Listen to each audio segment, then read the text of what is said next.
If a government decides that it really wants to push for entrepreneurship, use that as a vehicle for economic growth, what are the areas where they should really be looking at? This is actually based on an idea. Public policy matters. A focus on electronics in the mid-1970s. 1970s. Right. And this is interesting. This was the same time that Taiwan was evolving a electronics policy, the same time that South Korea was evolving. That was the first example we had of a deliberate industrial policy being drawn up. The vision was Kerala was to build a manufacturing base based on sourcing the raw materials or components from wherever it was economically most advantageous, processing it in Kerala with value addition using high technology and highly skilled manpower, and selling it in the most profitable markets wherever they are. Some people call me the self-appointed ambassador of Kerala business.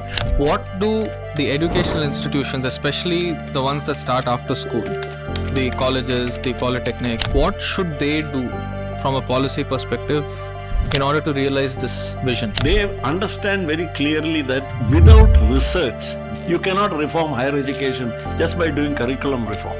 Why is it that a sector like IT, which though we had a sort of head start, has not taken off in a way that other places have? Like somebody said, all life is rational in retrospect. So when we look back, we seem to know exactly why things should happen in Bangalore. There is a mythology of how IT came up in Bangalore. So he said, no sir, they will shut us down. Hi sir, good evening. Good evening. And today we have a supplementary session to cover some of the questions that we couldn't cover in yesterday's session. But today we'll focus primarily on where we are, which is within government, what we do, which is make public policy or at least influence public policy, and the relationship that has with entrepreneurship and industrial development of the state.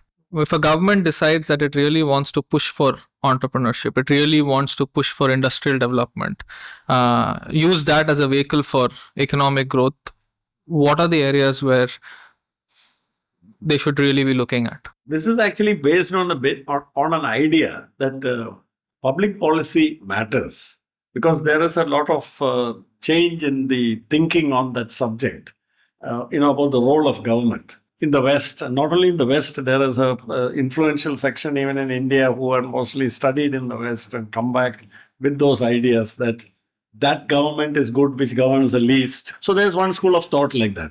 I don't subscribe to that at all. And the evidence from the most successful countries in the world, including in the West, is they've always had a very active government. They've always had very active public policy. Though for ideological reasons, some of them may choose not to talk about it. For instance, the size of the government in the United States is bigger in terms of manpower in proportion to the population than the size of the government in India. I don't think many people know that. People will think that in America, the government must be very small. In sheer numbers, the bureaucracy in the United States as a percentage of the total population is much bigger in the United States than here. And similarly, government employees in local self-governments like cities and municipalities in the West is much more. So what I'm saying is, if we shed all those ideological things, we come down to the fact that government anywhere should, by good governance, provide the conditions which enable its people to pursue whatever their economic activities are and lead lives of security and have prosperity. So those are the basic. In fact, I think it was the British Prime Minister Gladstone who said that and that's a very interesting statement. He said, the task of government is to make it as easy as possible for the citizen to do the right thing and as difficult as possible for the citizen to do the wrong thing. Right. But unfortunately, in many places, including in our own country for many years, it ended up working in exactly the wrong way. The easiest way was the wrong way. And the right way was a very hard way to take. But I think things are changing. And now we are. So if we grant that public policy has an instrumental role in economic development and industrial progress and economic progress, and the evidence across the world is that the state has to have clarity about where it wants when I say the state, I mean the government has to have a clarity. So I think I'm coming from the point that public policy matters. Now, if you take, say, for instance, since we are talking about Kerala, if we take the post-independence and post-reorganization of the state in 1955 into what is today Kerala, then we can see clearly two or three phases. The first phase was when leftist government came to power, and they had very activist social policies, including probably the only effective land reform policy implemented anywhere in India. They had a very aggressive policy for public provisioning of public education from the universal school education stage right up to colleges. And third was public health infrastructure was developed with a good set of three-tier structure was put in place with primary healthcare centers and district hospitals and then tertiary care hospitals and a social welfare net. The beginnings were made. It was not perfect. It had its own weaknesses and therefore there were funding difficulties, but the intention was right. So with this, what happened was the result was that in the next 20, 30 years, Kerala achieved what Amartya Sen says is almost a miracle. That is, with relatively low third world incomes, they achieved almost first world social outcomes in terms of life expectancy, infant mortality, and the birth weight of babies at early age, and then female literacy, HDI. So all these, India was the only state in India which came into the ranking of high HDI. Because all the rest were way below that. So this high HDI was a category of 0.75 and above. Kerala was the only state which came into that. Yeah. Now Tamil Nadu has come close to that, and there are a couple of other states coming in, but this is after a big lag. So Kerala achieved that earlier. So public policy, that was the result of public policy. The second example of public policy, which has not received, in my opinion, enough attention, and I hope scholars and researchers and management students spend more time researching this, is the what I mentioned in our previous discussion of the Achuthamenon government seeking, under very expert advice of outstanding economists like K.N. Raj, to design and pursue an industrial policy which would be very well suited for Kerala. And that policy recommendation was, we must move into high value added, high technology industries, and the industries of choice which were taken as a basic industrial platform. What they said was, we should choose electronics, because this sector was seen to be not dependent on local availability of raw materials of any kind. You just needed some industrial components, a lot of which could be assembled, and the most fundamental or complex parts of it could be bought from wherever it is made available. So that was the model. Which year is this policy coming into being? It was in the mid-1970s. Okay. So we're talking electronics, a focus on electronics in the mid-1970s. Mid-1970s. Right. And this is interesting. This was the same time that Taiwan was evolving a electronics policy, the same time that South Korea was evolving, and the same time that the Kulim Industrial Estate in Penang, the first export processing zone, was coming up. This was the time when the Kerala government... That's in Malaysia. That's in Malaysia, on Penang. So this is very interesting that they thought of this and they went ahead very energetically implementing it. So it didn't remain just something which some economists thought up and then government officials went about implementing. They looked for the best person for this, and they found a internationally acknowledged electronics expert whose experience in the private sector and as well as in the electronic sector were he was qualified from Imperial College of Science and Technology, London, and he was teaching there. And then he joined the Tatas, and he was helping them to set up Nelco and to go ahead. And he was asked, KPP Nambiar was asked to come down and implement the policy. So that was the first example we had of a deliberate industrial policy being drawn up to achieve certain specific developmental outcomes based on a study of the strengths, weaknesses, opportunities and threats which were there in Kerala. And that clearly showed that we needed a manufacturing paradigm here which was based on value addition and not based on locally available raw materials, because there were no locally available raw materials available. We did not have sufficiently big stores of minerals. We did not have any industrial raw materials available, intermediary products. We did not have an industrial base, as a matter of fact. So this was a very interesting document, which was, approach which was drawn up.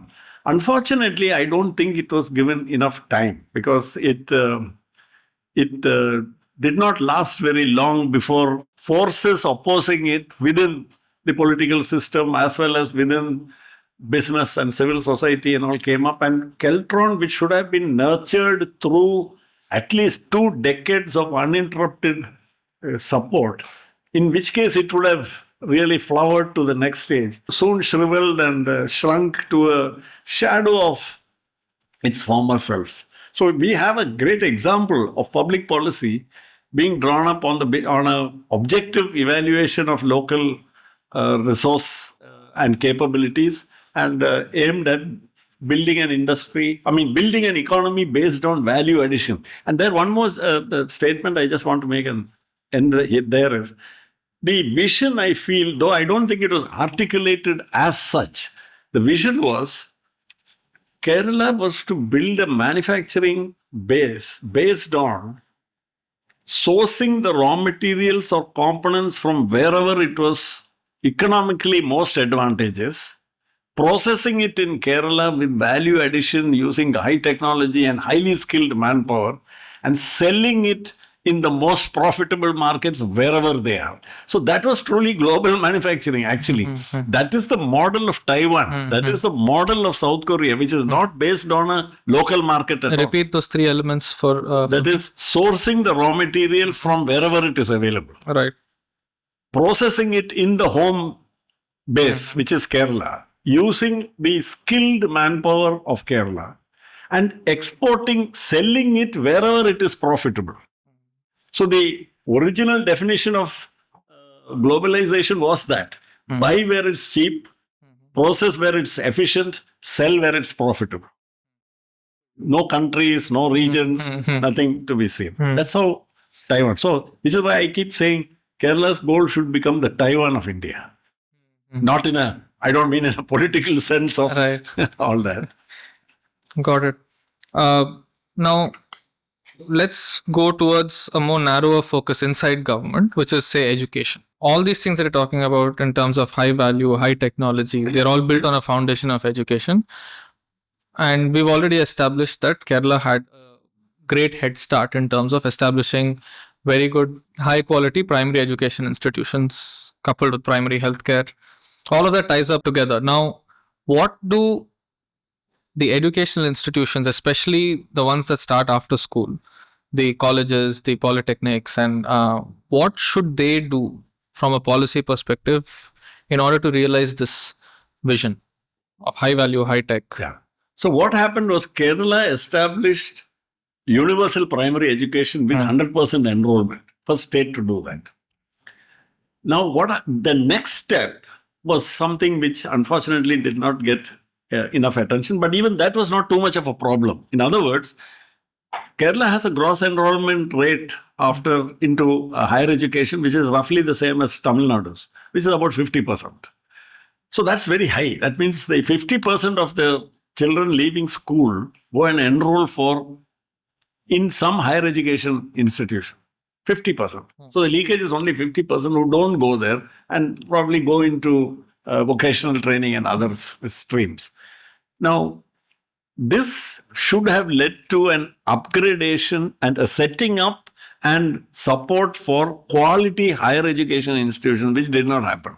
Kerala had a few very distinguished, venerable institutions at one time, which were considered the best in the country. In terms of, if you look at the alumni, the University College Trivandrum, people will find it hard to believe, has an alumni body which probably is unrivaled in the country. In terms of scientists, in terms of distinguished national level politicians, figures, bureaucrats, officials, academics, scholars. It's an amazing galaxy of people who are produced by the University College Trivandrum.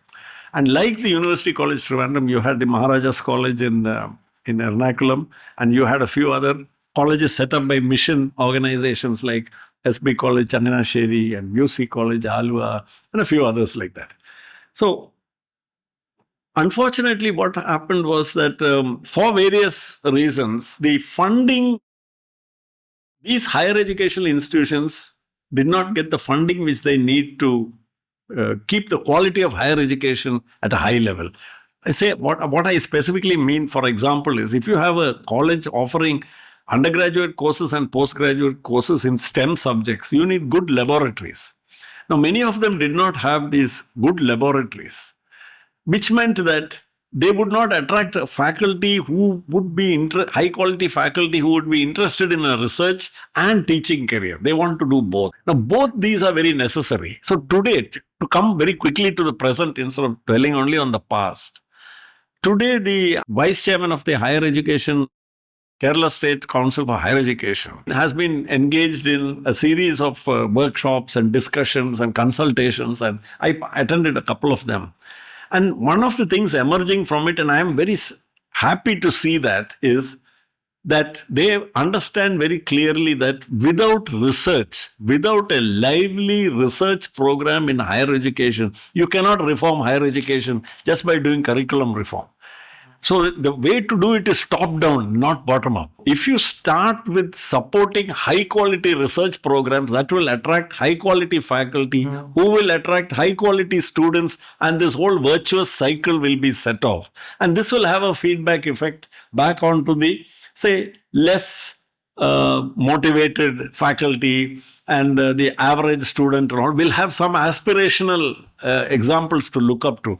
And I'm beginning to see the effect of that already happening. It's early days because all these initiatives were only 4-5 years old.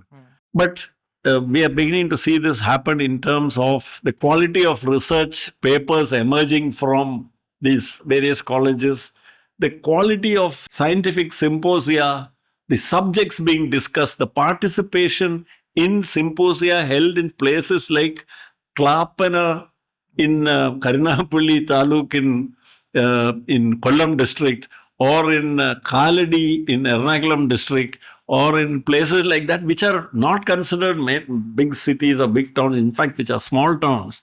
Educational institutions there have been making a mark. So, which are in the non-governmental sector. You can't say private sector strictly because they are not for-profit organizations. But that is growing. So this is a very healthy development for Kerala because it means that a strong higher education system, which is research-oriented and research-based, will produce the kind of skilled people trained in research, which is what industry needs. And the number of such people coming out is not a trickle. Now it is growing. It has grown beyond a trickle. It is becoming, not yet a flood, but it is a fairly strong flow. And where 30, 40 years ago, a postgraduate student from Kerala, especially in science, would find it difficult getting employment within the state and had to leave the state, now they have employment possibilities here because of two things which happened. One is, a chain of research institutions was set up by the Achyuthamenan government, which has come under the umbrella of the Kerala Council for Science, Technology and Environment, which is a chain of very high quality labs dispersed across the state. And the second is the growth of a high-tech manufacturing industry, which has happened unnoticed by most observers and commentators in Kerala. Now, for example, I'm saying, say if you take my company, Penpol, which is making blood bags, we employed in our R&D department a half a dozen PhDs. We had about a dozen people with postgraduate qualifications in biochemistry and microbiology and things like that. For what was then a pretty small company with about 600, 800 people, we had so many people in the R&D department.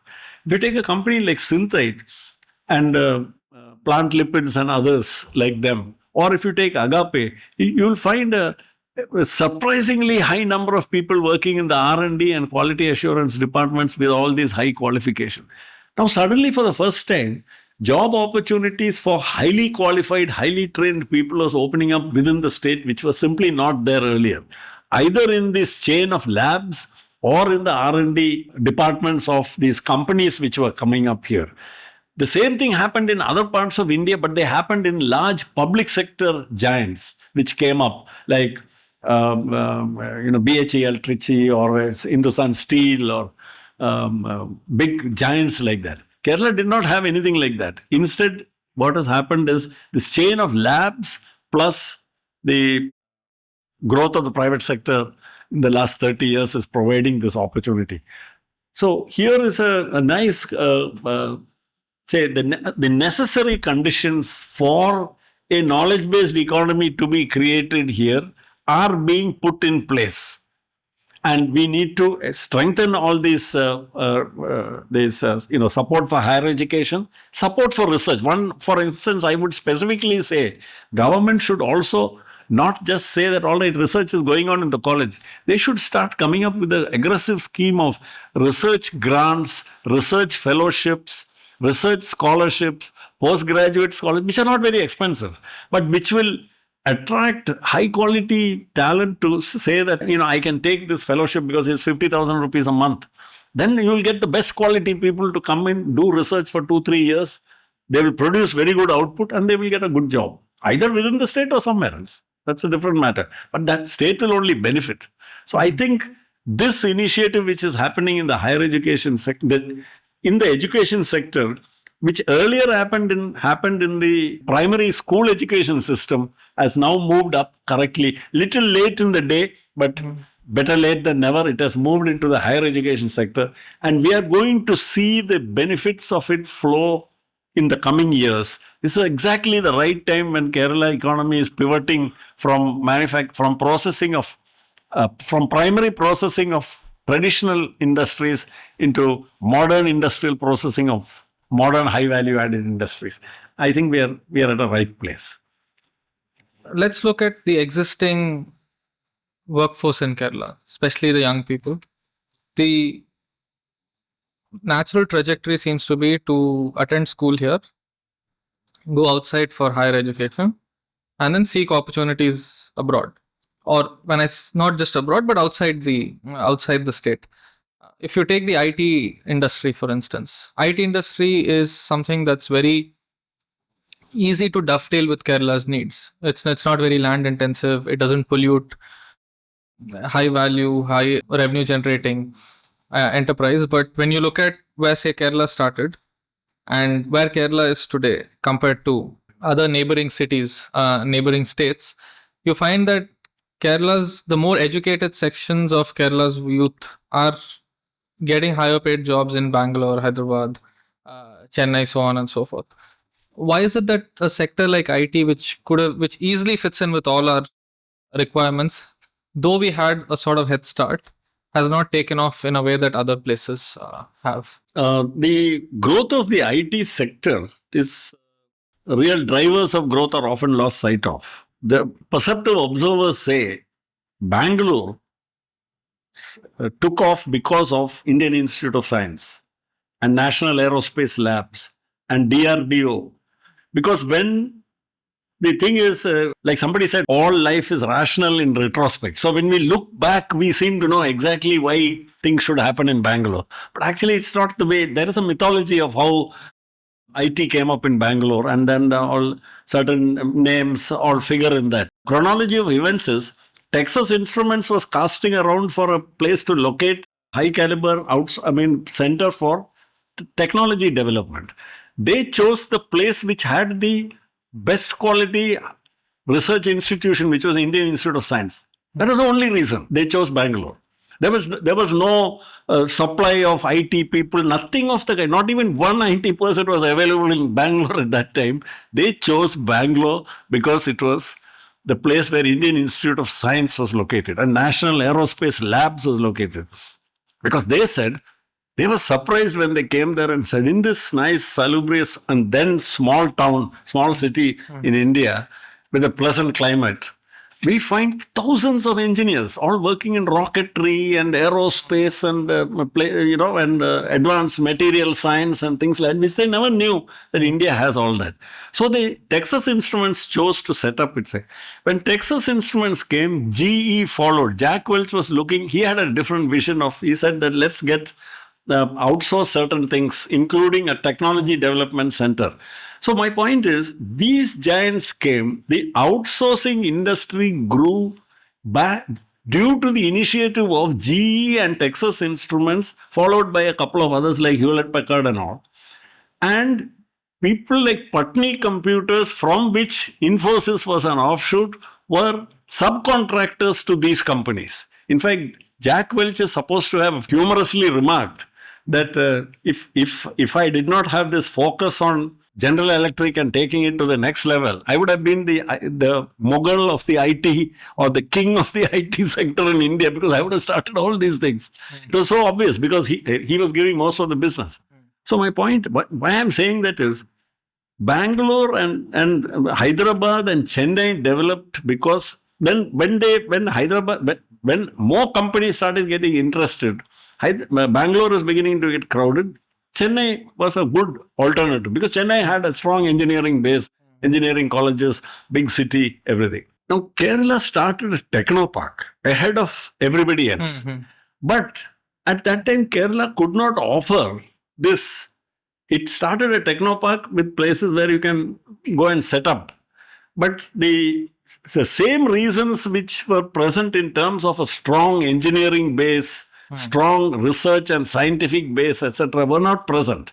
Like they say, Silicon Valley is a lot accounted for by Stanford University and these higher educational institutions around, and not because of enterprising entrepreneurs who came there. That they followed. So it is true that despite Technopark being set up then and despite the best efforts, they were not able to persuade the big companies to come to Kerala. Then what happened was, Kerala did a very smart thing. Kerala pivoted. Much after the initial, when none of the big guys were coming, Kerala pivoted into, it became the first technopark in India and one of the first in the world to set up a technology business incubator. The technology business incubator in Technopark in Kerala is probably the first, and very few people have written about it. Now, what is interesting about that was, because of the TBIC in Technopark, a small Japanese company and 2-3 small British companies came, startups with 10 people, 20. They were the first ones who came because of the incubator. And following them came small Kerala startups. So actually, if you see the growth of Technopark, the first few years, Technopark was completely dominated by MSMEs. There was not a single big name. And what is interesting, and in my opinion, it shows how little we understand the dynamics. We wanted to become like Bangalore. We wanted to become like Chennai, without realizing what made Bangalore and Chennai was the presence of other factors, serendipitous factors, and not just deliberate public policy. And to become like Bangalore, then you'll have to have an Indian Institute of Science, you'll have to have a National Aerospace Labs, you'll have to have a DRDO, which we did not have. So we made a big mistake. So why Wipro and why Infosys and all of them grew to scale there is because they had enough outsourcing opportunity there initially. And through them, Texas Instruments now to the west. Then, of course, their management strategy and all changed. Kerala did not have that. So what it did, for the first 10 years, we had only MSMEs.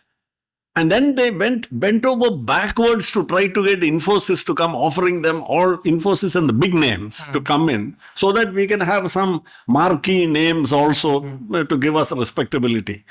Today, if you go and see most of the technoparks across Kerala, they're dominated by MSMEs.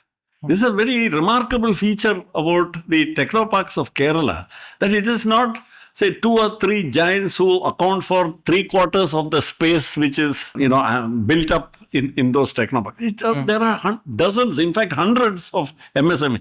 I think that is a core competence and a strength of Kerala. So we were supposed to have missed the bus. I think that narrative needs to be revisited. Probably more research needs to be done, and it needs to be amended. And you will find, I feel, we will come to a more nuanced narrative that while there much could have been done to populate the spaces of the first technopark in the country at a more rapid pace than actually happened. I don't believe it is the kind of failure story which is generally said as if Kerala missed the bus. I don't think so. So that's one. Then the thing about people leaving the state, that getting education here and leaving, that is absolutely correct. There was no industry worth the name. The few colleges which we had which produced graduates and postgraduates in STEM subjects and any other subjects, other than say teaching jobs in Kerala or clerical jobs here, there were no other jobs on offer here. Now, the only jobs which the job market in the 50s, 60s, and 70s were these large public sector undertakings growing up in other parts of the country. None of them happened here in Kerala. So, which is why you find cohorts of people left the state and went and got employment. And that's why there is a disproportionate employment of people from Kerala. If you look at population of Kerala, in the total employment of these large public sector undertakings. So there was definitely a outward flight. Now, I don't think that is happening today.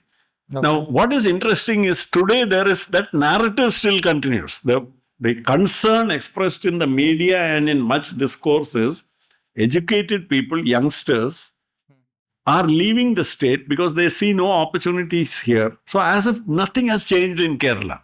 And that is, we are still talking about Kerala in the 60s and 70s and 80s, no economic activity, nothing. Whereas, as I mentioned in the previous discussion, we have an economy which is growing as fast as the fastest growing economies in India. It has been doubling every 6.5 years. And it has reached nominal per capita GDP levels which match the best states in the country. And it has a quality of life because that is enhanced by also very high inward remittances coming in. It has per capita consumption spending, which is the highest, number one in India. So you have a quality of life here. Then how can it be that the young people in this state are leaving because they see no future here in this state? And there are all kinds of dystopian narratives that we are going to be a state of only old people, empty homes, all the youngsters leaving, etc. So there was a study which came in the Times of India, I think, sometime several months ago, and I posted about it on social media. I quoted that study, which listed out the top 8 states in India sending students abroad. The top 8 states. And the top state is Maharashtra. The second state is Tamil Nadu. The third state is Karnataka. The fourth state is Andhra Pradesh. Then it's Telangana. Then it's Gujarat. Kerala is not in that list.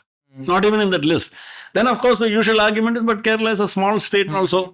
So it shows how sticky see, when people make a narrative, they are not saying disproportionately they're saying Kerala sends the maximum number of people out.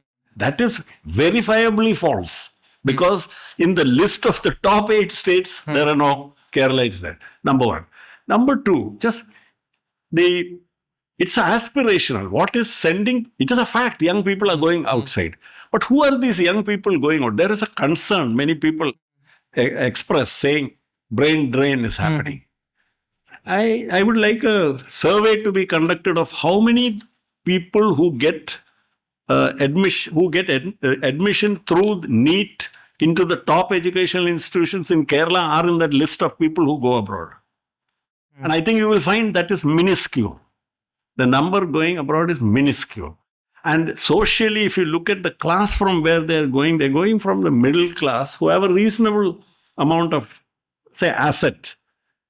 And unfortunately, what they do is they borrow money based on those assets, mortgaging those assets, and usually from the bank, or they sell part of that asset because today study abroad will cost in all tuition and stay and airfare and everything together will cost not less than 40 to 50 lakhs a year. So if they're going abroad for undergraduate education, that's 4 years. So you have to put aside something like almost 1.5 crore just for that. That for the kind of family background from which most of these people come is a huge sacrifice. And it is justified only because of the hope that they will go there and get a job which will pay them also well. Now, unfortunately, many of these people going are not getting into the Ivy League colleges or the best courses or the best programs. Many of them are not even going for STEM courses. They're going for all kinds of semi-vocational courses, and the job opportunities for that are pretty crowded. The markets are pretty crowded. And those are the markets where, unfortunately, the lower half of the median income of those countries are also competing. And which is what is creating this bad blood and bad feeling against migrants, which has grown up. And that is the constituency of populist political leaders who have come to the forefront. So the narrative, I feel, is a seriously flawed narrative with many assumptions, many cliches in that. Not just going abroad. Students from Kerala would be going to other higher educational institutions inside India itself. Like there's a large chunk of people in Chennai, in Bangalore, Hyderabad, Delhi, and once these students do go there, the opportunities, considering that those cities provide much greater opportunities, the incentive to come back to Kerala would anyway be a bit low, wouldn't it? That's correct. Now, here is a field where I feel which is a fertile field requiring a lot of study, because today it is much of the discourse is taken up by anecdotal accounts and unverified accounts, statements. So, for example, Kerala has had a tradition for a long time of young people wanting to leave the state and go outside the state somewhere. Now, the presumption was that they're going for education. Or due to lack of opportunity, or whatever. There are a whole school of thought arising that many are leaving because of the extremely conservative and patriarchal society which we have here. And a good number of those leaving are girls. If you look at the proportion compared to any other state, the highest proportion of girls leaving the state for studies, etc., would be from Kerala. So I believe there are social reasons also here. So the thing is not that there are no job opportunities here, etc. I think there is one very strong driver is to get away from this parental supervision and this very highly, almost claustrophobic control which families exercise. And Kerala is a small society. The communities are all very small. It's not a very big, dispersed with large. Everyone knows everyone. Everyone knows everybody else. So you're always, it's like being followed by CCTV cameras 24/7 across the state. So with all this, I think there is a strong driver. Now, how will this change? I think it will change only gradually. But it is changing. Already there is evidence that it is changing due to a combination of two things. One of those things is outside the country especially, the economies are all slowing down. The job creation, job markets are getting tight and they're getting very crowded, and there is resentment against migrants. That's one. Second is opportunities are growing inside the country and inside the state, because there is a National Bureau of Labor Statistics figure which says that the highest proportion of jobs created which are regular jobs paying salaries in India is in Kerala. 32% of the job created is not gig employment, is not casual employment, it is regular jobs. Now, these are all things which are not lost on people. And it is not all public service commission jobs either. It is jobs happening in Synthite employs 3,000 plus people.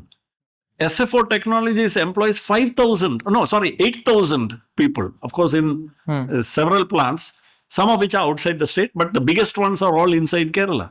So my company, Penpol, today that factory employs 1,400 people.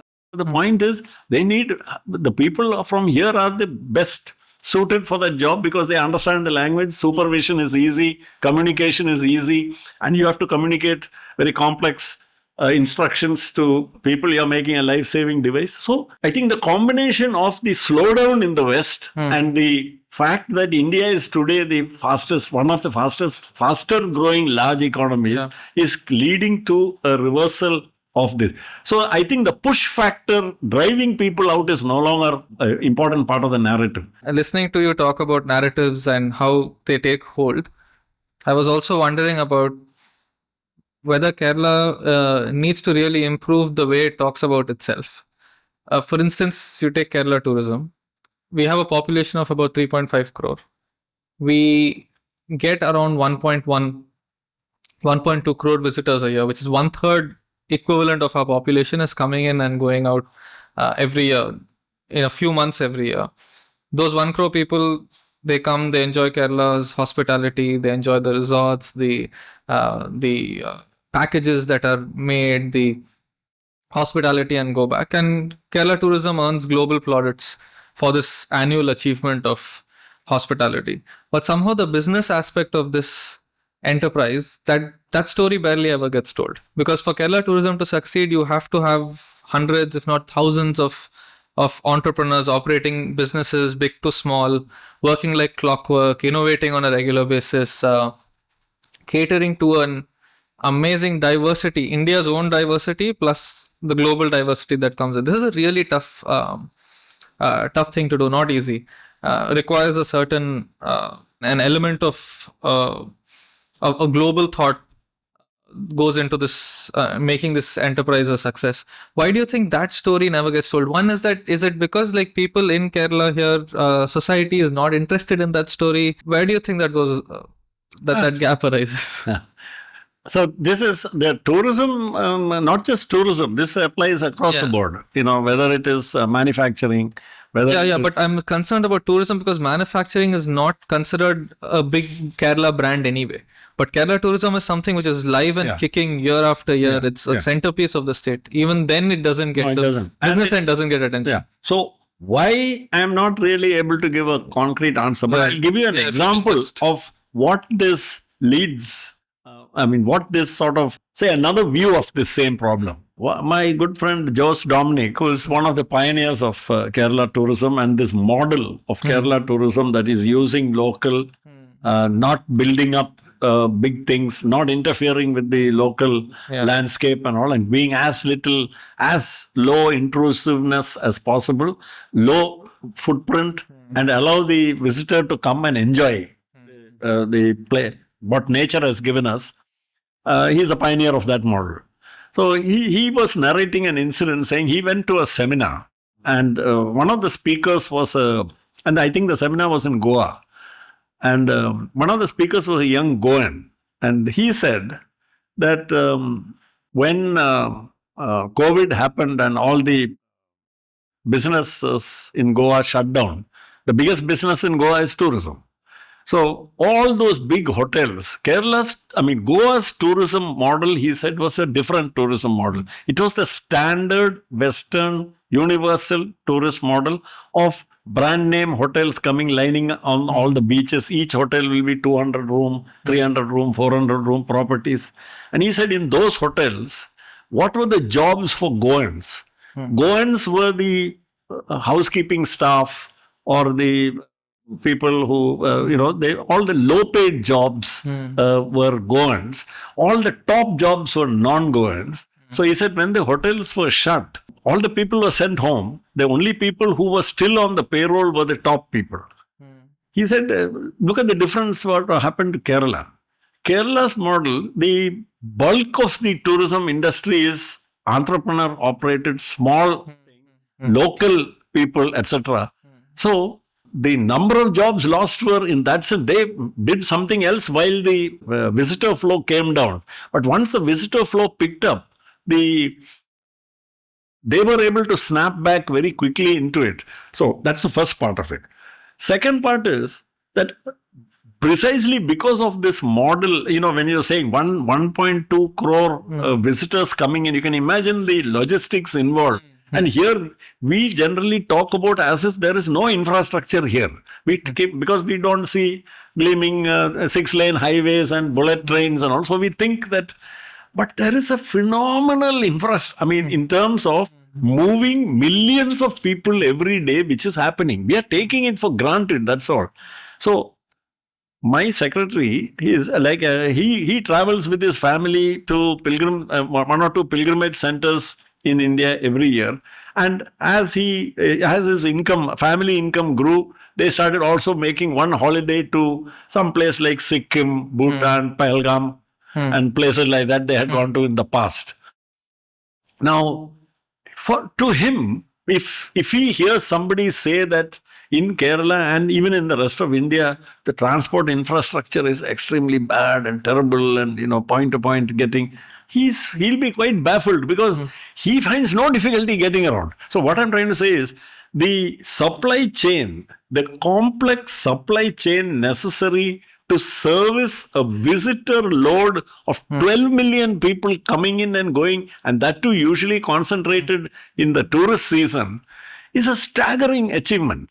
And it's getting done. And so it is not getting done by little gremlins coming and working at night or something. It is people like us who are doing it, the offices, people who are taxi drivers, guides, hotel owners, lodge owners, all that. So I think the economic activity is happening. Economic activity is growing. The economic model of Kerala's tourism is unique and is very well suited for and gives the maximum benefit to the largest number of people compared to the same tourism model in any other state. But the story is not getting told. That is, so when we come back to that, that is something about like a dominant narrative, how it manages to suppress all other things. It's a subject worth studying. Because a society that doesn't have an entrepreneurial mindset, it cannot pull this off year after year at that scale. It cannot pull off this logistical miracle year after year, and have people coming back and talking. And these things, they are reviewed live. Yeah. Right. You get real-time feedback on each of these things. So the challenge is pretty steep. Yeah. The challenge is pretty steep and it's being accomplished. It's being accomplished, yeah. It's being accomplished. Yeah. And in fact, see, here, I think when you see industry associations, even now, our mindset in many business associations is still the same as, what it was in the past, which was looking for handouts from the government. But the tourism, if you look at the tourism sector and what has been achieved here, I mean, government definitely has done something. But the answers to many of the problems, of course, lie in, for instance, keeping the cities clean, trash-free, garbage-free, all those things. Governmental agencies are supposed to do that. But I think if you take any tourism microsystem, say like Kovalam, the governmental presence was minimal, almost totally absent. It was completely like nature abhors a vacuum. What happened was private enterprise came in and filled up everything. Where there was lighting of the beach was not done properly, private people went and lit up the beach. So my point is the enterprise comes when they see business, it comes there. So I think the tourism sector is a great case of this. I was looking at the tourism sector in Kerala is the closest analog to the story of Morbi in Gujarat, which in a place which has apparently no other resources, it has become the ceramics and tileware capital not only of India, but 55 countries buy. It is something like an answer to, and even people in China buy tiles from Morbi. So I'm just wondering, tourism in Kerala can be like Kerala's answer to Morbi. The challenge for, say, us in KSIDC will be, can we get Kerala to become a Morbi for, say, medical devices or food processing or food additives or some sector like that, where people should say from anywhere in the world, like APIs, if you want anywhere in the world, you have to go to China. So like that, can people say, if you want food additives, if you want nutraceuticals, if you want, clinical nutrition, anything, you want any ingredient, go to Kerala. That's a vision we can, I think, rightfully aspire for. One new addition to the Kerala story since 1991 is the establishment of local governments. And in terms of devolution of personnel, in terms of devolution of authority, Kerala has gone farther than most. Local governments in Kerala, we have around 1,034. They have a major say in how a business takes off, how a business flourishes or doesn't. There's decision making, which is democratic decision making at the grassroots. You have a bureaucracy that is recruited through the public service commission process and elected representatives working together. That has really flourished in Kerala and has deepened social development gains that were earlier accomplished. Now, when it comes to the question of business and local entrepreneurship, you get a mixed bag of stories. Naturally, being in government, we hear more negative than we hear the positive, because if something's going well, nobody walks into your office. People walk in to complain about things that are not working as they should. What would you say the appropriate orientation of a local government should be if they are very serious about promoting entrepreneurship, promoting business, becoming business friendly? What should that orientation be? Talk about it from both from a bureaucratic perspective, and even if you're saying the elected head of that particular place, what should your focus areas be on? What should your mindset or orientation be around? This is very interesting because here is another resource, another very strong point of Kerala, which has achieved some positive results. But like you said, in the case of business, has a mixed bag of results. So it's a question of, I think, in economics, there is one thing, it's all about incentives. And so some are overt incentives, some are hidden incentives. So sometimes you find public policy makers very frustrated saying, given out all these things and still there's nothing, what we're expecting is not happening. Why are people behaving so perversely? So the general experience across the world is that means you haven't really identified what are the incentives which are really working. You have put in place some incentives, but some other incentives are working which are stronger than yours. There's a very interesting study by a Chinese economist, Ku Jin. Professor Ku Jin, she teaches at the London School of Economics, and she part of the time there, part of the time she teaches in Peking University. And she has written a book about the growth story of China, which is, I've read, there are many books on that subject. And most of them are characterized by the fact that when you read 10 of those books, you can't believe you're reading about the same country. Because they say 10 different... Very different takes, yeah. Ku Jin's story is, to me, one of the most persuasive. She talks about what she has coined a phrase called the mayor economy. She says that in China, while there has been political centralization, there has been an amazing amount of economic decentralization. And that started with Deng Xiaoping when he became the chairman.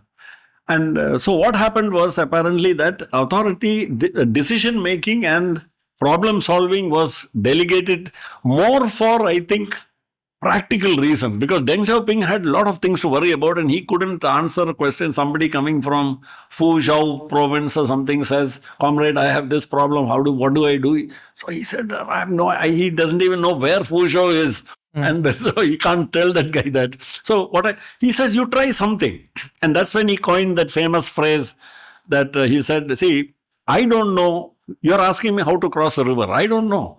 The best way to do it is cross it by feeling the stones. So put one step, and then the next step, if you can't feel the stone, don't put the step there, put the step somewhere else. So you find your way across. That's what he was saying. But the second thing which Deng Xiaoping did was he gave this authority to the towns and counties and provinces and the cities. The second thing was he allowed them to, he encouraged them to raise the money. He said, you don't come to us for money. The state-owned banks, all the banks were state-owned banks in China. They were given instructions. Any of these local governments want, you give money to them because all land belonged to the state. So what the authorities told the banks was, the full security is there. They're the only ones who own the land. It's not private. There is no private property. So if they borrow, they are very well secured. It is secured on that thing. So the banking sector liberally gave. If you look at Indian funding of local bodies, they are conspicuous by the fact that they have really no spending powers, they have no resources. Whereas, if they, number one is the powers to raise resources, Maybe there are not too many constraints. But raising resources is not only by taxation. In America, if you look at the public debt, the fourth or fifth biggest line item in public debt is municipal bonds. Municipal bonds are higher than student debt and credit card debt and all that. So, which means municipalities are one of the biggest source of money is floating bonds, public debt, which they're taking from the market. And they are seen as eminently bankable, eminently reliable, because they are delivering so many services and they have so many assets. So, what we need to do is actually to empower our local bodies. We have given them some certain amount of political decentralization. We have not done any economic decentralization. No, we have devolved funds in a big way. Maybe. Around 9,000 crores from the state exchequer devolved to them by law. So there's this trifecta. It's called the devolution of funds, functions, and functionaries. That is more or less done in Kerala. That part is okay. Now the question that I wanted your inputs on is, as a head of a local government institution, how does that I was coming to that. Start attracting or even promoting? So just like the Chinese example is instructive here. Cities were competing with each other to get investments. Now, why did they have to do that? First, there is, of course, part of the bigger Chinese system was that every governor of a province or mayor of a city, the promotion depended on their performance, which meant if they industrialized their city, if they brought more business to the city, if they raised more taxes in the city, if more jobs were created in the city, that was a plus mark. So, we have to give that kind of incentive to local bodies to be able to. Some local bodies are already, people in the local bodies are already beginning to behave like that. Perindalmanna municipality and Perindalmanna, the MLA and all that there, I remember, very active there. I'm just picking one name out of thing. And they have got a convention center. They conduct seminars on startups and scale-ups. And one doesn't expect in a small town like Perindalmanna in Malappuram that the conversation is on the same lines as what happens in Technopark and in the Grand Hyatt Convention Center in Cochin, etc. So that competitive spirit has come. And now Kozhikode, for instance, it's pitching for becoming a much bigger business center. They have formed civil society organizations there. So a sense of competition and spirit is coming, which should be led by the public representatives and the mayors of the cities and all, who need to be given that sense that they are the leaders of that. For example, cities in India, I read somewhere, occupy 3% of the land area of India, house 35% of the population of India, and produce 65% of India's GDP. But look at the resources going to the cities compared, because we have this exaggerated, in my personal view, exaggerated view of, for political reasons, of the importance of the panchayats. But we are not talking about the municipalities and the cities, which is where the economic activity is. And most of the people are moving from the panchayats to the towns and the cities. That's the natural migration which happens. But so if we can create a sense of competition between them, and which the best way to do that is more delegation must be given to these cities, more ability to raise more money. So, see, delegating from a limited pool has its limitations. They should be given the freedom and power to raise money. So, unless the city managements and town managements feel a sense of ownership of what the economic activity which happens in there, you are not going to get this competitive spirit coming up. And once that sense of ownership comes, how will that ownership come? It will come when they also find that they can go to business saying, what do you need to come here? You need a container park, or you need a logistics park, or you need a convention center. We'll give you a convention center. Can you build it? We'll give you the land. Or we have built this center. How much space do you want? So we must be able to get them to talk a language like that. Then it will happen. Because the political decentralization has already happened, which is very good. Now we have to move to do this. So one set of people who are I'm pretty sure will keenly listen to this podcast as and when it goes out is younger officers. And what would you have to tell them as somebody who has been in the civil service, who has also spent more time outside the civil service in industry, for them to become facilitators, for them to become promoters in a way of industrial growth, especially here in Kerala? What would you say? These are people who are coming from all over the country. Yeah. And also belong to the state. So my guidance to them would be a few simple points. I mean, these are the points, but then we have to build it into the work systems, into the performance appraisal systems. And unless it goes into all that, we won't get the results. But these are the points which I'm saying, which they should focus on. So, for example, I would tell them, your job is to grow business and industry in your districts. You will be evaluated on the number of such businesses and jobs which have been created in that district during your tenure. Second, you should help business access all schemes and programs, etc., which are available. We can't assume that everybody knows everything. So, if we become a guidance, like a guide or a facilitator for that, you should all become that. Every government official should see himself or herself as somebody who is there to help this business get the answers to whatever their questions are. You should visit businesses in your district regularly and not wait for them to come to your office. Find out what their problems are. Don't wait for complaints to come. Then this is something which is also needs to be conveyed. A negative official is a blot on our society, spoils the name of the state, and the government and the society should take an extremely negative view about that. In other words, the social sanctions on a negative person should be very severe. I'll give you an instance. When I was doing business, we had a problem. One Singapore-based supplier was not delivering. We were not getting, and in those days there was no internet and email, or we were sending telex messages, and we were not getting any reply. So I sent a young engineer to Singapore. So he went there and checked into a hotel and went to the company. And they were giving very evasive answers. So it looked like he was not going to succeed. So he came back and he was sitting in his hotel, and next day he had booked his flight back. So he was looking quite dejected, and the Chinese manager of the hotel saw him and said, what happened? Any bad news? So he said, yeah, I came for a mission. I failed. What happened? He said, this is what happened. We are not getting our money. We are not getting our advances lying with them. They're not supplying. So that manager heard him out and wrote on a piece of paper, this is the number of the nearest office of the Singapore Board of Trade. Okay. You go there and file your complaint. So our young man was from India, so he said, yeah, file the complaint and then my grandchildren may see the result.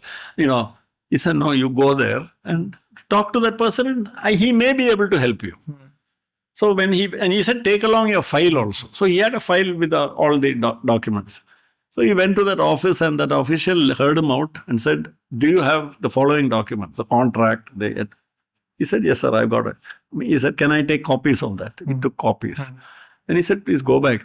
Then he said, I'm scheduled to leave tomorrow. He said, can you postpone your departure by one day?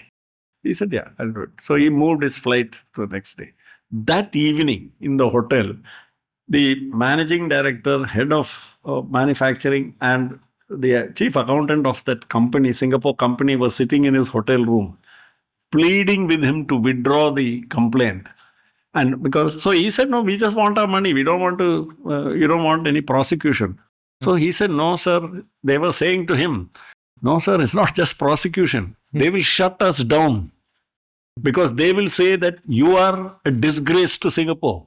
You're spoiling the name of Singapore. We don't want people like you in Singapore. So not only will he be prosecuted and put in jail, his business will be finished. It will be just shut down. So I'm saying, in our country, unfortunately, there is still no consequences for bad behavior. So bad business behavior, bad official behavior, everybody gets away with it. It's not just official. Business. Even business people who welsh on contracts and slide out of contracts, and India is very well known because the judicial system works very slowly. We have to change that. And one way Kerala can try to start differentiate itself is if we say that we have, for example, that if you have a complaint on something, the Chamber of Commerce will help you. We will get you, so that you don't have to go to in and out of a court. We will help you. We will use out of court settlement. So that I'm saying these are all, it's not just government. I think the whole society has to get together. Business community has to get together. And civil society and the local government, everybody has to. If we get together and say, do business with people, do business with a Kerala-based business, or come and do business here in Kerala, because you have dispute resolution mechanisms, you have, everything will be solved in a civilized manner and not with the danda and with the, and bribery and corruption and all that.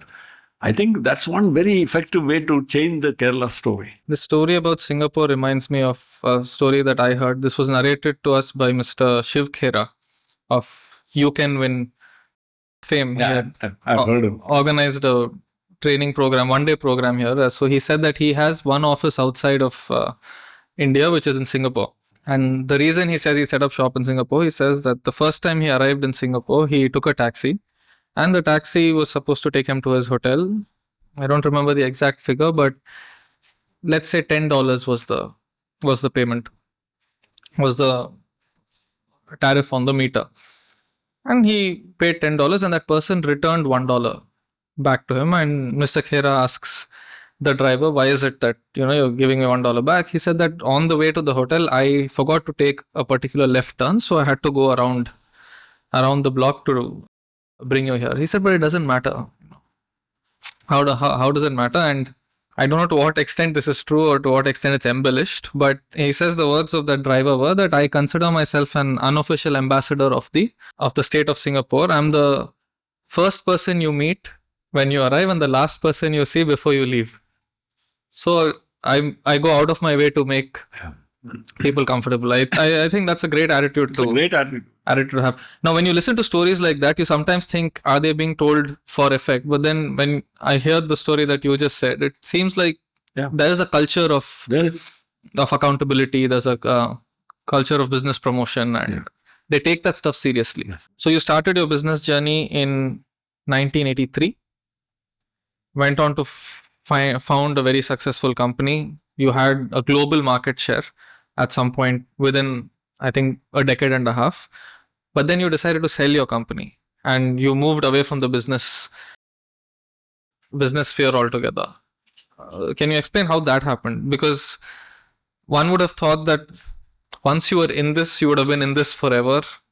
That's how the usual trajectory of business goes. So what prompted the walking away from business part?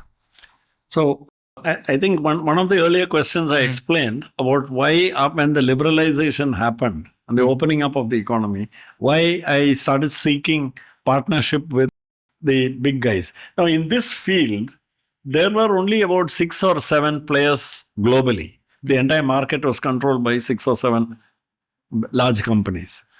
And it was a very closely held technology. You couldn't get, there was no internet in all those days. You couldn't find the information anywhere. Chitra Tirunal Institute was outside this whole closed circle. And they developed it independently and I got the know-how from them. And that's how I was able to enter. Because we paid attention to the right things and all, we established ourselves in a domestic market which was reasonably protected. And we grew here to some scale. And then now it is very interesting why we went out into the global market was we couldn't sell in the Indian market. We couldn't sell in the Indian market because there was no premium on quality. Any rubbish could be sold here because everybody wanted to buy just L1. Nobody thought that this is a critical product. I have gone and made presentations in national health missions at saying that these are the factors, these are the 2-stage bidding which should be done. First is a technical bidding. I said, if you do that, half of these other manufacturers will be disqualified there itself. So I am forced to compete with, and the reference point is prices of people who should never be allowed to sell in the first place. So I found it very difficult that to make any money. We were selling, we were not making any money. We went out into the export market and we started making good money. So the domestic market was a a low priority market for us because we were doing much better in the export market. And so we went out, slowly established ourselves in the export market. But we were careful to stay out of the way of the big guys because we didn't want to invite any retribution from them, because that can be, they have influence with governments and all that, and they can slap us with all kinds of things. So we were staying quite well. Then the liberalization happened, and we decided that there were two things which were worrying us. We were wondering how to grow, and we needed capital, and I didn't have money. Now, we were a very small company, 10 crore company, 10, 12 crores revenue and all that. So once we had this JV, capital was no longer a problem. And I had a very good arrangement with the Japanese that they said that the shareholding, and we reworked the shareholding in such a way that I would have a veto on changing the capital structure. So I had 26% now of an expanded equity. So I had a veto power over the capital structure. Number one. Number two, they said all expansions will be funded by them using preference capital so that the equity capital remains exactly the same. We multiplied our capacity about, what I was making in the first year of production. When I started, that factory today makes in one day. So 300 times the capacity has gone up. Right. It's just such an enormous expansion. It was entirely funded by internal accruals and capital brought in by Terumo. The other way Terumo helped was the Terumo name helped because we had access now to markets. Terumo name helped when people say anything, Terumo name will not sell because Terumo will not put their name on anything. They are the Rolls Royce of medical devices is Terumo. Okay. So they are very, very finicky about their brand. And the fact that they put their name, it was a double-barreled brand. The only time Terumo has had a double-barrel brand was Terumo Penpol. So the product was known because, and when Terumo was asked about it, they said, because in India, we are not known. Penpol is known. Okay. So if they wanted to sell in India, they had to have. So we sold. Right. So we grew, everything. But now this was never run as a family business because there was no family member. It was me. Okay. And we engaged professionals. And so I was looking at the future of the company, and I was getting older. So it took a long time to get success. I didn't get success in 5 years, 10 years. It took about 15, 20 years. So when we started making money, then I had to think about. So my wife and I, we had a conversation on this, and I was very clear about my life goals. It was not about, going into old age, sitting and becoming chairman emeritus and things like that. I wanted to retire like a good government servant at 60. Right. And then do many other things. I had lots of other things I wanted to do. I wanted to write. I wanted to travel. I wanted to do independent directorship and see whether I could share my expertise and my knowledge of certain businesses.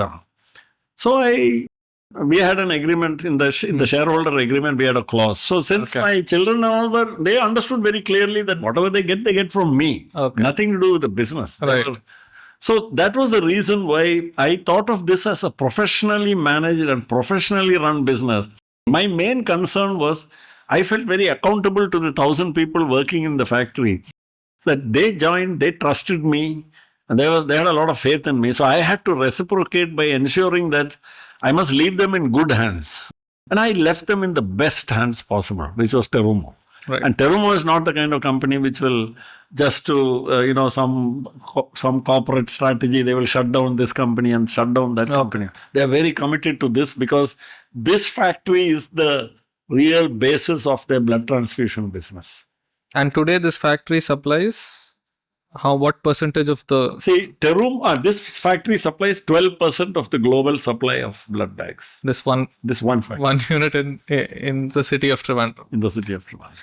So when you started off, you gave a lot of credit to KSIDC for helping you out at a time where such help was hard to come by.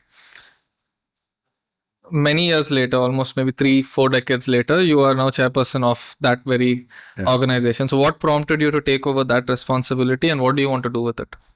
Well, actually, I had some casual conversations over the last 10 years, and people are asking me, would you like coming and things. So, but there were nothing. There was no follow up on that because I remember saying, yeah, it's interesting, and I think I can help. And I have some ideas, and I think I can help, but nothing happened. So this time when Mr. Rajiv, Minister Industry, met me, we met at the QSAT guest house, and then I was wondering what it was about, and then he said, "What will you?" I said, "Yeah, I can come on."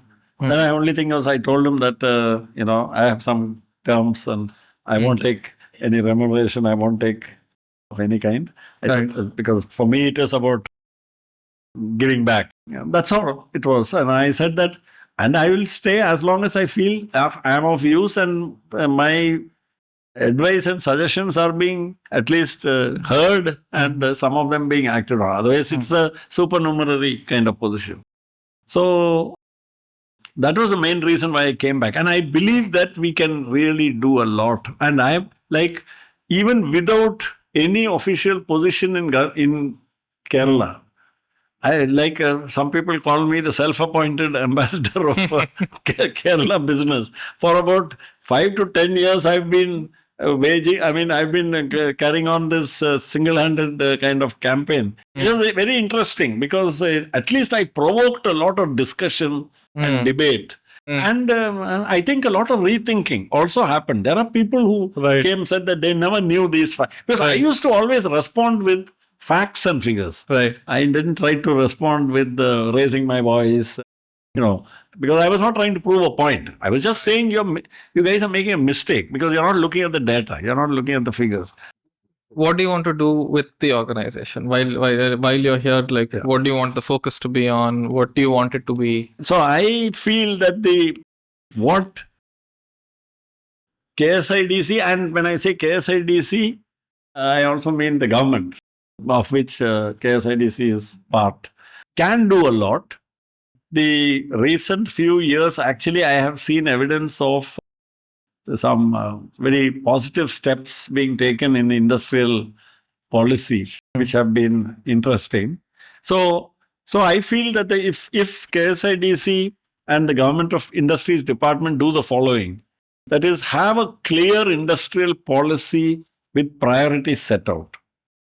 So that's very important. If you just have a policy and then you don't say which are those priority sectors, then there's very little point. So that has been identified, but I think there are too many priorities. 22 priorities is too many. In that, they should say there is a subset of 5, which is the top of the mind priority. So that's the first. Second is, action has been taken on that also. That is simple and transparent processes for setting up, registering a unit, starting business, doing these online, including dispute resolution, complaint resolution mechanisms and all. I understand things have been put in place. Now we have to see that they're working well, that they are actually, so that involves a lot of training and mindset, and actually a lot of communication to happen with the field level people at various departments, not just the industries department. I think everybody has to be sort of recruited into this industrial promotion thing. And like you mentioned in one of your earlier questions, I think KSIDC should reach out to the local self-government institutions as a campaign and conduct small group meetings in different districts with the panchayats and municipalities and all, and say, well, inject some ambition into them by saying that, see, why don't you make Malappuram, or why don't you make Wayanad or Kannur the best industry-friendly thing? Maybe a ranking of all the districts on EODB using the same metrics and the same things can be done. And this can be publicized to introduce a sense of competition. Just like what provoked Kerala to do something about its very low EODB ratings. That kind of incentive will come only when there is a sense of competition. So that's there.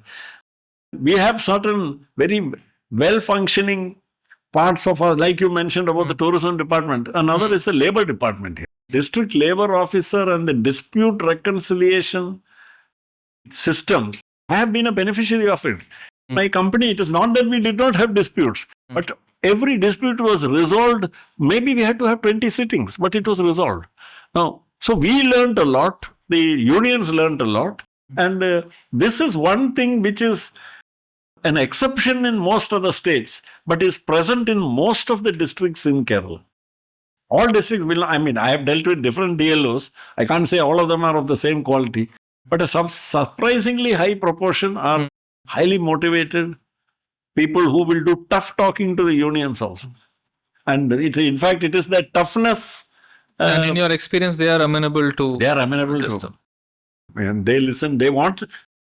Many of them want to find a solution to the problem. See, they're not indifferent, saying take it or leave it. Not that. They really want to find a solution. So they do some very tough talking to each of us after the conciliation meeting. They will call us separately. Say you should do this. You should make something, and they'll tell the same thing to the unions also. So it has worked. And there is a complaint resolution mechanism. See, complaints are, all the negative narratives start from complaints, which become anecdotal narrative threads, which continue into and are shared and, become memes also. Now, we have to prevent that. If you want to prevent that from happening, you have to have a very effective complaint redressal mechanism. Now, I know that the minister has announced that we have now an online complaint redressal mechanism. We have to see how well is it working. Are people using it? If people are not using it, why are they not using it? Because I don't think the number of hits on that mechanism are anywhere near the number of complaints there are likely to be. So why is that gap happening? So we should do something to that. So I think if we just do this, so if we should pursue this goal, we should have a, like Michelangelo said, the real danger is not that you aim too high and fail. The real danger is that you aim too low and succeed. So we should aim, say, for to make ourselves state the Taiwan of India. That's what we can become. And, I mentioned earlier, what is unique about Taiwan? It is exactly the same what is unique about my company and say, Synthite and Agape and PK Steels. PK Steels is India's most efficient specialty steel casting maker. There's no steel made in Kerala. There is no steel industry. There's no engineering industry of that scale in Kerala. He buys his raw material and scrap from hundreds and thousands of miles away. He processes it in Calicut and sells it to buyers across the world. 95% of his business is export. How come? My company, not one raw material is bought anywhere within 500 kilometers of Trivandrum. But it is processed in this state-of-the-art factory with 1,400 highly skilled people and shipped to 58 countries in the farthest corners of the world. That is global manufacturing. That is value-added manufacturing, where you don't depend on a locally available raw material and a local market.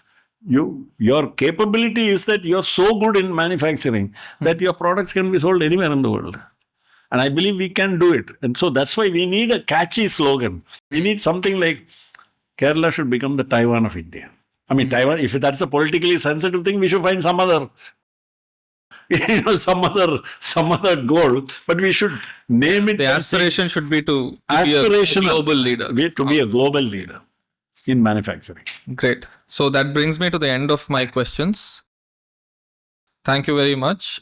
And in conclusion, I would like you to list out, say, books you think people should read. What are your favorite books that you feel anyone should read? Oh, that's a tough one. Whatever comes to mind. You can tell your own books also. I feel people should read my first book, which was On a Clear Day You Can See India. Okay. This is about a state in India about which we know very little, Manipur. Right. And that's sad because that region is going to be a very important region for India with this Look East policy which is coming. Then another book which I would very strongly recommend because it will help us understand the mistakes we all make in thinking. The habits of thinking is Thinking Fast and Slow by Daniel Kahneman. That's a wonderful book. Any fiction comes to mind? Oh, fiction? I mean, I read indiscriminately. There are lots of it. Another wonderful book for, I think, all people from Kerala and South India to read is The Golden Road by William Dalrymple, which has just come out. Right. See, I went on a holiday with my wife. We went to Uzbekistan. And recently we went to Azerbaijan and Armenia and Georgia. Now, these were all on the old fabled Silk Road. And the Silk Road is, built up in our minds as this great road of commerce. William Dalrymple in his book shows commerce on the Silk Road was a fraction of the commerce which came to Muziris in Kerala.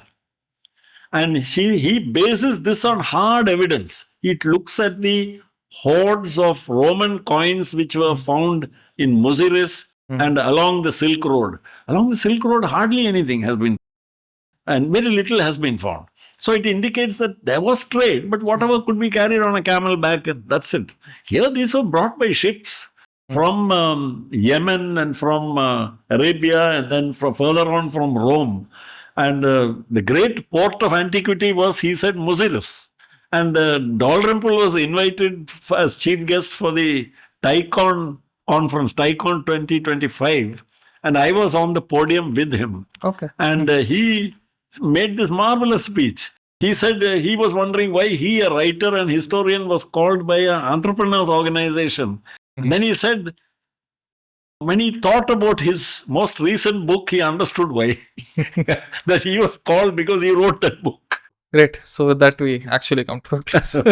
Thank you. Thank you. It was a pleasure talking to you. Same here.